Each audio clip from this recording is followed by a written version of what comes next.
Hey guys, today we're going to talk about psychotic disorders, specifically schizophrenia, schizoaffective disorder, and schizophreniform disorder. It is crucial for us to understand all three of these as future mental health professionals because accurate diagnosis will play a vital role in effective treatment and support for our clients. So let's kick things off by defining what psychotic disorders are all about. So, at their core, psychotic disorders involve a disconnection from reality. So, this means that individuals experiencing them may have difficulty distinguishing between what is real and what is not real. A hallmark of psychotic disorders is the presence of symptoms like hallucinations and delusions.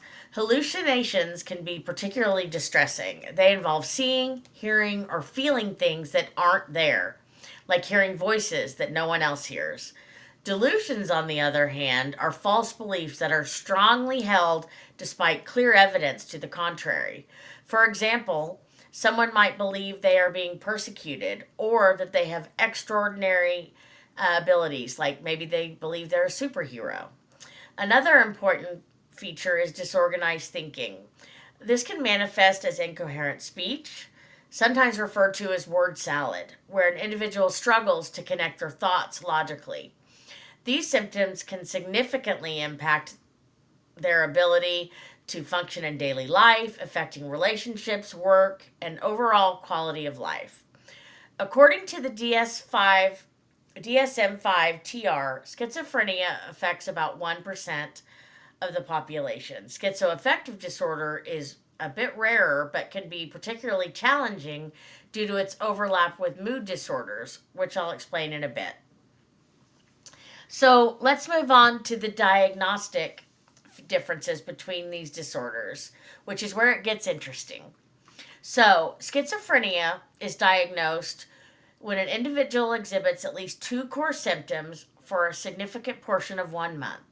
This includes symptoms like hallucinations, delusions, disorganized speech, disorganized behavior, and negative symptoms like emotional flatness.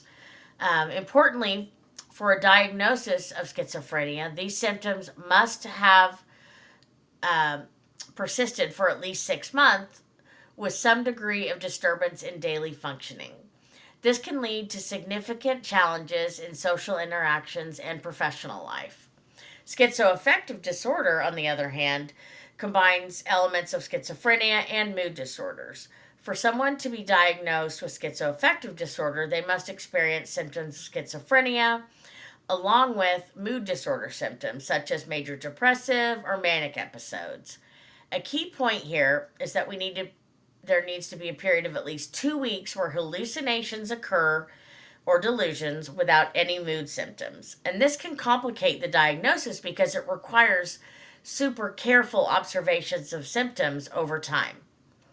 Schizophreniform disorder is somewhat similar to schizophrenia, but it has a shorter duration. To qualify for this diagnosis, symptoms must be present for at least 1 month, but less than 6 months.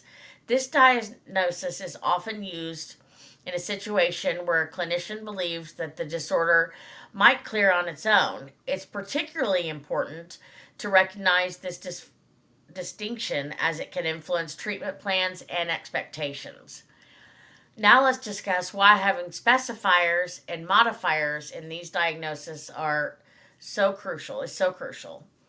Specifiers provide us with additional information that can shape treatment approaches, for example, including indicating whether someone is experiencing catatonia, a state of unresponsiveness, can guide us toward specific interventions. Similarly, knowing if it's a first episode helps us tailor our approach to the individual's unique needs.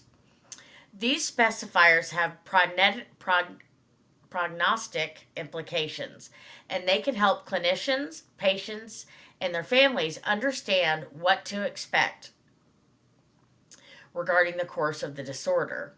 For instance, certain specifiers may indicate a more favorable outcome, while others might suggest a need for more intensive management. overall, having this detailed understanding allows us to create more effective, individualized treatment plans that address the unique experiences of those we support. So, in conclusion, understanding the complexities of psychotic disorders, including schizophrenia, schizoaffective disorder, and schizophreniform disorder, is vital for accurate diagnosis and effective treatment. The nuances in their symptoms and diagnostic criteria highlight the importance of thorough assessment and understanding. So, again, today I researched using the DSM 5 TR 5th edition.